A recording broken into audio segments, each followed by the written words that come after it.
नमस्कार दोस्तों, राधे राधे। हमारे एक और नए वीडियो में आप सबका स्वागत है। जैसा कि हमने अपने पिछले वीडियो में बताया था कि श्री हर्ष जी के विषय में, जो हमारे संस्कृत के महानीय कवि हैं, और उनके विषय में बताया था जिन्होंने नैसक की रचना की है। और मैंने ये भी बताया था कि मैं अपने अगले वीडियो में नैषधेय चरितम की कथा वस्तु इत्यादि का वर्णन करेंगे। तो आज हम नैषधेय चरितम की चर्चा करेंगे। इसकी कथा वस्तु क्या है संक्षेप में, और ये कहाँ से लिया गया है, इसमें कौन से रस इत्यादि का वर्णन किया गया है। तो नैषधेय चरितम जो है यह 22 सर्गों का एक महाकाव्य है, जिसके रचयिता श्री हर्ष जी हैं, आपको पता ही है। और इसकी मूल कथा महाभारत के वन पर्व से उसके प्रसिद्ध आख्यान नलोपाख्यान से ली गई है। और नलोपाख्यान में 12 से 69 नलोपाख्यान के 52 से 79 से ली गई है, 6 इसके। किंतु इस महाकाव्य में महाभारत में वर्णित नल दमयंती की कथा का थोड़ा अंश ही आ सकता है, क्योंकि काव्य की समाप्ति नल दमयंती के विवाह और प्रणय संबंधी क्रीड़ा को दिखाने के पश्चात ही हो जाती है। महाकवि श्री हर्ष ने महाभारतीय कथा में यथातथ आवश्यक परिवर्तन भी किए हैं, जिन्हें संक्षेप में निम्न प्रकार स्पष्ट कर सकते हैं, जो कि इस प्रकार है। महाभारत की सरल वर्णात्मक कथा को काव्य की अलंकारिक शैली में ढाल दिया गया है। महाभारत में 10 कथा का वर्णन केवल 6 अध्यायों में 166 अनुष्टुप नामक छंदों में ही कर दिया गया है। महाकवि ने इस कथा भाग का वर्णन 22 सर्गों में 2804 श्लोकों में विस्तार के साथ किया है। साथ ही इन्होंने इस कथा वस्तु के चित्रण के निमित्त विभिन्न प्रकार के 11 छंदों का भी प्रयोग अपने महाकाव्य में किया है। तो दूसरा है आदौ वाच्या स्त्रियः रागा के अनुसार नैषध महाकाव्य में दमयंती के हृदय में राजा नल के प्रति अनुराग उत्पन्न होने संबंधी प्रवृत्ति पहले हुई है, जबकि महाभारत में नल दमयंती दोनों एक दूसरे की प्रशंसा लोगों से सुनी और परिणाम स्वरूप दोनों का एक दूसरे के प्रति अनुराग जागृत हुआ है। ये महाभारत और श्री हर्ष द्वारा नैषधेय चरितम की एक प्रकार की तुलना है कि इन्होंने क्या वहाँ से महाभारत में कैसा दिखाया गया है, और ये हमारे हर्ष जी अपने जो है नैषधेय चरितम में इन्होंने कैसा दिखाया गया है, ये उसका तुलनात्मक अध्ययन है। फिर मैं आपको कथा वस्तु इसका विस्तार से वर्णन करूँगी। तो थोड़ा सा विभिन्नताएं हैं। उपवन में सरोवर संबंधी कल्पना महाकवि की अपनी है, जबकि महाभारत में सरोवर का कोई भी उल्लेख नहीं आया है। नैषध में रति भाव उच्चतर स्तर का है, यद्यपि महाभारत में भी यह भाव ऐन्द्रियता के आधार के स्तर से ऊंचा उठ चुका था, किंतु फिर भी रति भाव की जो उदात्तता तथा कला संबंधी उत्कर्ष श्री हर्ष ने प्रदान किया है, वह महाभारत में प्राप्त नहीं होता है। महाभारत की कथा में नल हंस को उस समय छोड़ देता है जबकि वह नल का प्रिय कार्य करने की दृष्टि से कहता है कि राजन मुझे ना मारिए, मैं आपका प्रिय करूँगा। दमयंती के समक्ष पहुंचकर मैं आपका ऐसा वर्णन करूँगा कि वह कभी आपको छोड़कर किसी अन्य पुरुष को स्वीकार ही नहीं करेगी। किंतु नैषधेय चरित में राजा नल हंस के करुण विलाप से द्रवीभूत होकर उसे बिना किसी शर्त के ही छोड़ देते हैं। राजा के हाथ से छुटकारा प्राप्त करने के उपरांत हंस अपनी कृतज्ञता प्रकट करने हेतु नल के समीप जाता है और तदंतर वह अकेला ही दमयंती के पास जाता है। महाभारत में अनेक दमयंती अनेक हंस दमयंती और उसकी सखियों के समीप जाते हैं और उनका पीछा करती हैं, और वे उनका पीछा करती हैं। मतलब महाभारत तथा नैषधेय चरित्र के हंस के स्वरूप में भी अंतर है। महाभारत का हंस एक सामान्य पक्षी है, किंतु नैषध का हंस एक विशिष्ट रचना है। वह शिष्ट एवं सुसंस्कृत मानव ही प्रतीत होता है। महाभारत में हंस प्रसंग के मात्र 14 श्लोक ही हैं, जिनका आश्रय प्राप्त श्रीहर्ष ने 1 से 3 सर्गों में 331 श्लोकों में इस प्रसंग का वर्णन किया है।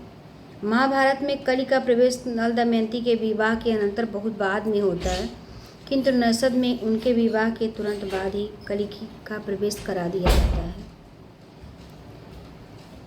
देवताओं द्वारा नल दमयंती को दिए गए वरों में भी महाकवि ने परिवर्तन किया है। महाभारत में प्रत्येक देवता दो बार वर प्रदान करते हैं। इस भांति कुल 8 वर दिए जाते हैं, किंतु नैषध चरित्र में अकेले इंद्र द्वारा ही 4 वर प्रदान किए गए हैं, जिनमें से एक महाभारत में विद्यमान है। सरस्वती द्वारा दिया गया वरदान कवि की अपनी कल्पना है।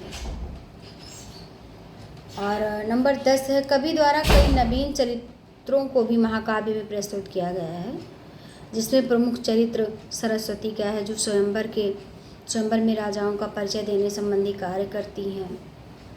और इसके अतिरिक्त इंद्र की दूती जो है दमयंती की सखी कला तथा चारवाक आदि कलि के सहयोगी भी कवि की अपनी ही कल्पना की उपज है। पंचम सर्ग के पश्चात लगभग सभी वर्णन कवि कल्पना प्रसूत ही प्रतीत होते हैं, यथा नल का दमयंती के भवन में चुपचाप प्रवेश खष्ट सर्ग, दमयंती का नखशिख वर्णन सप्तम सर्ग, सरस्वती द्वारा स्वयंवर में उपस्थित भवन में चुपचाप उपस्थित राजाओं तथा देवताओं का परिचय संबंधी वर्णन 10 से 12वें सर्ग तक, विवाह विधि तथा विवाहोल्लास वर्णन 15वें तथा 16वें सर्ग में आदि।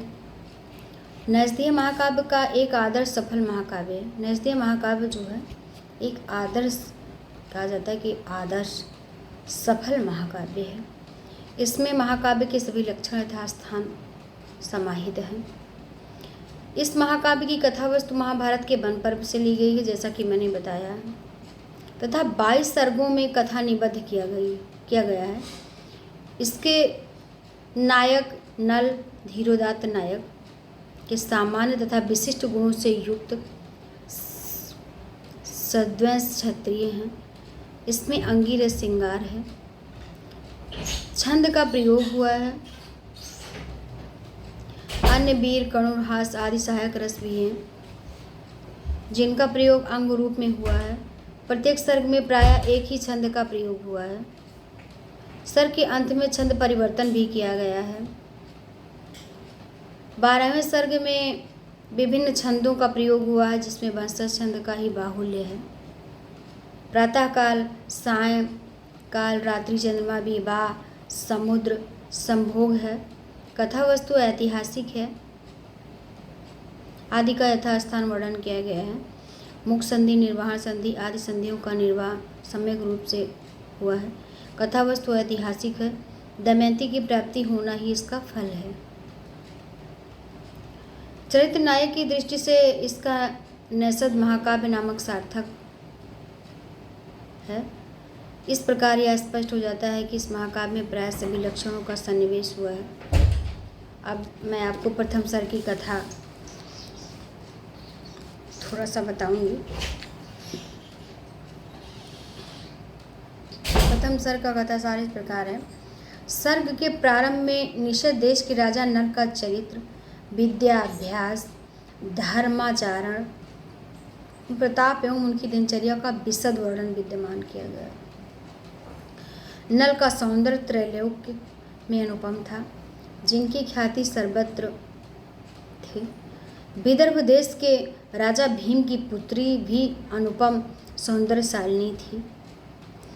उसने भी राजा नल के रूप में संपत्ति तथा कीर्ति के बारे में बहुत कुछ सुना था। अतः उसने अपना मन राजा नल की ओर लगाया। बंदीजनों द्वारा राजा नल का वर्णन सुनकर वह रोमांचित हो जाती हैं। उसी प्रकार राजा नल ने भी दमयंती के रूप और गुणों की प्रशंसा सुनी थी।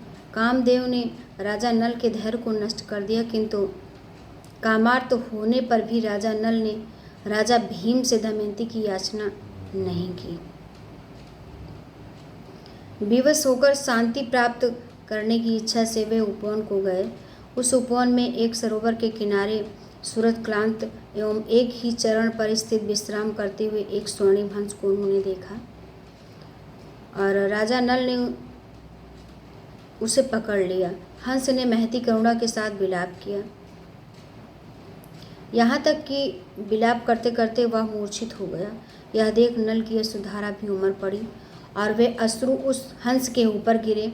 उससे उसे चेतना प्राप्त हुई। चेतना प्राप्त हंस को राजा नल ने छोड़ दिया। नैषध का काव्य सौंदर्य मैं आपको बता रही हूँ। संस्कृत साहित्य में 3 महाकाव्यों को बृहत्त्रयी में स्थान दिया गया है, जिसमें किरातार्जुनीयम, शिशुपाल वधम तथा नैषधीय चरितम है। इन तीनों महाकाव्यों में नैषधीय चरित को प्रतिष्ठित स्थान प्राप्त हुआ है। इसकी पुष्टि निम्न पद से होती है, जो इस प्रकार है। तावद् भारवेर भाति यावन माघस्य नोदया उदिते नैषधे भानौ क्वा माघा क्वा चा भारवी। कभी कभी इस समय कहा गया है। 22 सर्गों में निबद्ध नैषध एक महाकाव्य है। इसमें भावों का मनोहारी चित्र, भाषा लालित्य, मनोरम प्रकृति चित्रण, आदर्श पात्र चरित चित्रण, उत्कृष्ट अलंकार प्रयोग एक साथ प्राप्त होते हैं। श्रीहर्ष का प्रकांड पांडित्य तथा गंभीर ज्ञान कवित्व की चरम सीमा का परिचायक है। तो ये रहा नैषधीय चरित का काव्य सौंदर्य इत्यादि। और इसकी भावाभिव्यक्ति इस प्रकार है। नैषध महाकाव्य में भावों का अपूर्व चित्रण हुआ है। श्रीहर्ष की कल्पनाओं ने भावों को अत्यधिक मनोहर और सुकुमार बनाया है। यद्यपि उनके भाव अत्यंत गंभीरता से परिपूर्ण हैं, किंतु अभिव्यक्ति के साथ उनका सौंदर्य पूर्ण रूपेण निखर उठा है। यथा भवितव्यता तथा मानव हृदय के मनोवैज्ञानिक संबंध को उन्होंने बहुत ही सरल और भावपूर्ण शब्दों में अभिव्यक्त किया है। चंद्रमा के अंदर विद्यमान कलंक के संबंध में कवि की कल्पना द्रष्टव्य है, जो कि इस प्रकार है। इसका निम्न श्लोक मैं आपको प्रस्तुत कर रही हूँ। यदस्य यात्रासु बलोद्धतं रजा अस्फुरत् प्रतापानलधूमिर्जिं तदेव गत्वा पतितं सुधाम्बुधौ दधाति पंकीबौधंगता विधौ। राजा नल की विजय यात्राओं के समय जो धूल उड़कर समुद्र में गिर गई थी, वही कीचड़ बनकर समुद्र से उत्पन्न चंद्रमा में कलंक के रूप में दिखाई पड़ती है। और इसके रसाभिव्यक्ति के विषय में जैसा कि मैंने बताया कि इसका अंगी रस जो है श्रृंगार ही है। वीर, करुण तथा हास्य आदि अन्य रसों का प्रयोग अंगभूत रसों के रूप में भी प्रयोग किया गया है। मतलब श्रृंगार के दोनों पक्षों संयुक्त तथा विप्रलंब का वर्णन विस्तार के साथ किया गया है।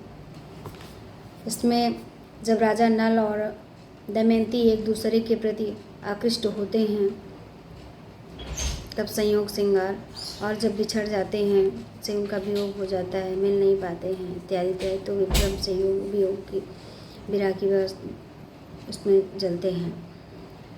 तो श्रीहर्ष ने कालिदास के सदृश रस परिपाक दृष्टिगोचर नहीं होता है। इसका एकमात्र कारण यह है कि उनका श्रृंगार कभी हृदय से निस्तृत स्वभावोक्ति स्रोत स्नी के रूप में नहीं है। उस पर वात्स्यायन के काम सूत्र की गहरी छाप है। 18वें तथा 20वें सर्ग में चित्रित काम क्रीड़ा के चित्र स्पष्ट प्रमाण हैं। इसके अतिरिक्त श्रृंगार का आलम्बन, विभाव, दमयंती का नखशिख वर्णन, सप्तम सर्ग में ज्योनार के समय बारातियों के साथ किया गया हास्य, 16वें सर्ग में इत्यादि वर्णन में कवि ने अपने श्रृंगार रस संबंधी चातुर्य को प्रकट किया है। दमयंती के अद्भुत सौंदर्य का वर्णन करते हुए कहा है कि ऐसा प्रतीत होता है कि दमयंती के मुख का निर्माण करने के लिए ब्रह्मा ने चंद्रमंडल को निचोड़कर उसका सार भाग निकाल लिया है। इसलिए चंद्रमंडल के मध्य में छिद्र हो जाने से उसके पृष्ठभाग में स्थित आकाश की नीलिमा कलंक रूप में दिखाई पड़ती है। दमयंती के युवावस्था का वर्णन करते हुए श्रीहर्ष ने कामदेव के तैरने का साधन बना डाला। अपि तद्वपुषि प्रसर्पतोर्गतिमिते कान्तिझरैर्गाधतां स्मरण यवन नवे खलु द्वय प्लवकुंभो भवता कुचा बुभो। विक्रम श्रृंगार का चित्रण दमयंती और राजा नल के पूर्व राग के रूप में चित्रित है। इन वर्णनों में कवि ने अपनी कल्पनाओं का पर्याप्त प्रयोग किया है। कामाग्नि से संतप्त दमयंती बार बार सरस एवं नवीन विकसित कमलों को अपने हृदय पर रखने के लिए ग्रहण करती है, किंतु अंगस्पर्श होने से पूर्व ही वह निश्वास की तप्त वायु से सूख कर मरमर हो जाता है और दमयंती उसे फेंक देती है। श्रृंगार रस के वर्णन में दमयंती नल के मिलन का वर्णन करते हुए कहीं कहीं अश्लीलता की प्रतीति होने लगती है। श्रृंगार रस के साथ साथ कवि ने अन्य अंग रसों का भी वर्णन किया है।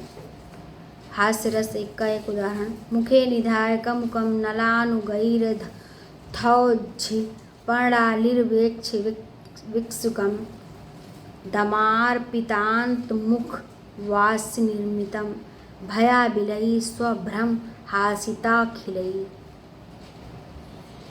विवाह काल में बारातियों के भोजनांतर मुख शुद्धि के निमित्त दी जाने वाली सुपारी बिच्छू के आकार की है, जिसे देख के बिच्छू समझकर फेंक देते हैं। यह देखकर वधू पक्ष के लोग हंस पड़ते हैं। करुण रस का चित्रण प्रथम सर्ग में हंस विलाप के समय उपलब्ध हो जाता है। राजा द्वारा पकड़े जाने पर हंस का करुण विलाप पाठकों के हृदय को द्रवित कर देता है।